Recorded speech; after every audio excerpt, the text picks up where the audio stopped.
Hello friends, welcome to the world study the Udaan. हाल में ही Russia के लोगों ने बिगेस्ट प्रोटेस्ट किया है वहां की सरकार के खिलाफ, पुतिन के खिलाफ। देखो, वहां के लोगों को डिटेन किया गया है, जेल में बंद किया गया है। रशिया की सरकार ने एक ऐसा निर्णय लिया है जो कि वर्ल्ड वॉर 2 के टाइम लिया था और 2022 में लिया है। ऐसा उनने क्या निर्णय लिया, आइए हम जानते हैं इस वीडियो में। आइए शुरू करते हैं। देखो, रशिया की सरकार ने एक ऐसा निर्णय लिया है कि वहां के जो लोग हैं ना, सिविलियन है ना, उनको मिलिट्री ट्रूप्स बना के वॉर पे भेजा जाएगा जो यूक्रेन में क्राइसिस हो रहे हैं। देखो, जैसा कि आप वीडियो में भी देख पा रहे हो, पुलिस लोगों को डिटेन कर रही है क्योंकि वो पब्लिक प्लेस में इसका विरोध कर रहे हैं, वो मोबिलाइजेशन के खिलाफ हैं।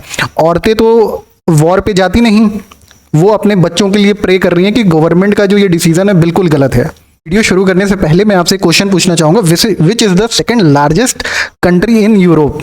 ठीक, ऑप्शन है Russia, Germany, Ukraine, Poland. I hope इसका आंसर आपको पता होगा, मैं इसको वीडियो के लास्ट में डिस्कस करूंगा। देखो, हाल में ही ना पुतिन गवर्नमेंट ने एक ऐसा निर्णय लिया है जो कि वर्ल्ड वॉर 2 के टाइम लिया गया था, अब 2022 में लिया गया है। डिसीजन क्या है कि जो रशिया के लोग हैं ना, वहां पे जो परमानेंट उनके जो पीपल है ना, उनको वॉर पे भेजा जाएगा क्योंकि 6000 लोगों की डेथ हुई है यूक्रेन में एज अ गवर्नमेंट जो रिकॉर्ड्स है। तो रशिया क्या करेगा कि 3 लाख लोगों को वॉर पे भेजेगा जो कि 35 साल से कम के हैं।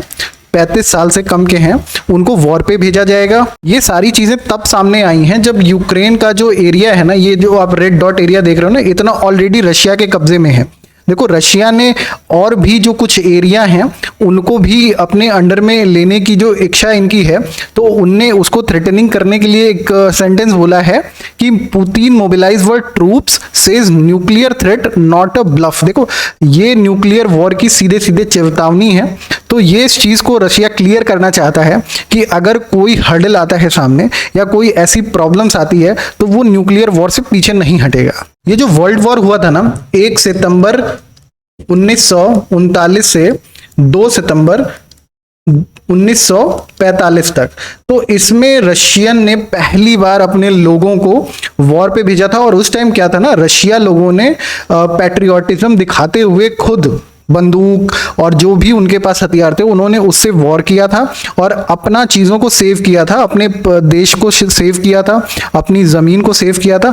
लेकिन अब 2022 में सिनेरियो बहुत चेंज हो चुका है। लोग जो आराम से, लोगों को अपनी जो कंफर्ट लेवल है और जो उनके राइट्स हैं, वो सारी चीज़ें एक ऑन दी वे हो रही हैं, तो उसमें डिस्टर्बेंस हो रहा है।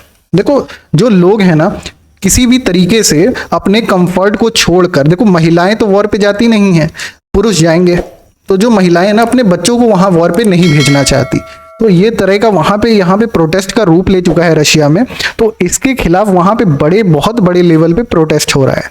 देखो, द गार्डियन के एक न्यूज आर्टिकल में लिखा भी है, Russia protest more than 30 arrested anti war demonstration. देखो, जो भी प्रोटेस्ट हो रहे हैं ना, वहां पे लोगों को डिटेन किया जा रहा है। किसी भी प्रकार से लोगों को पब्लिक प्लेस में प्रोटेस्ट करना अलाउड नहीं है, उनको 10 साल तक जेल हो सकती है। तो ये सब चीज़ें इस समय रशिया में ऑनगोइंग प्रॉब्लम है यूक्रेन क्राइसिस के जो वॉर चल रहा है उसकी वजह से।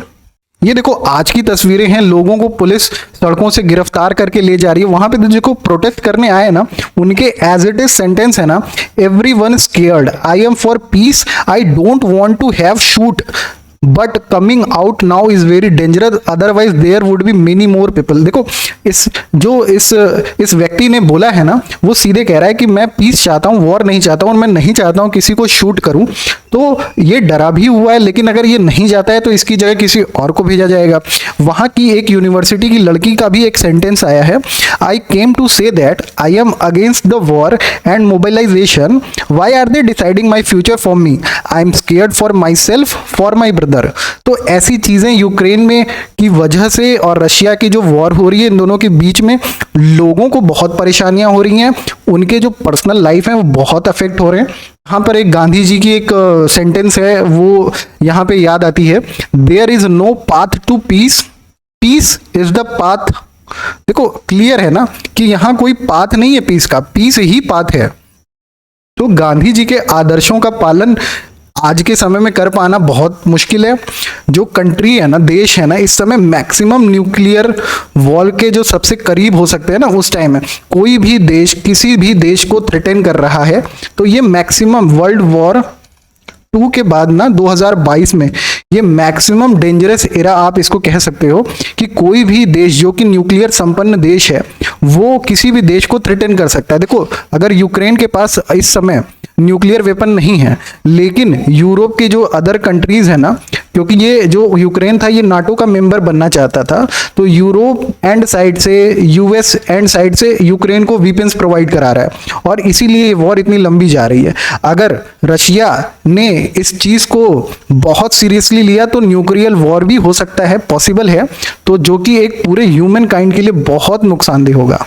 वीडियो के शुरू में मैंने आपसे क्वेश्चन पूछा था कि यूरोप का जो सेकंड लार्जेस्ट कंट्री है वो कौन सा है, तो देखो इसका सही आंसर है यूक्रेन।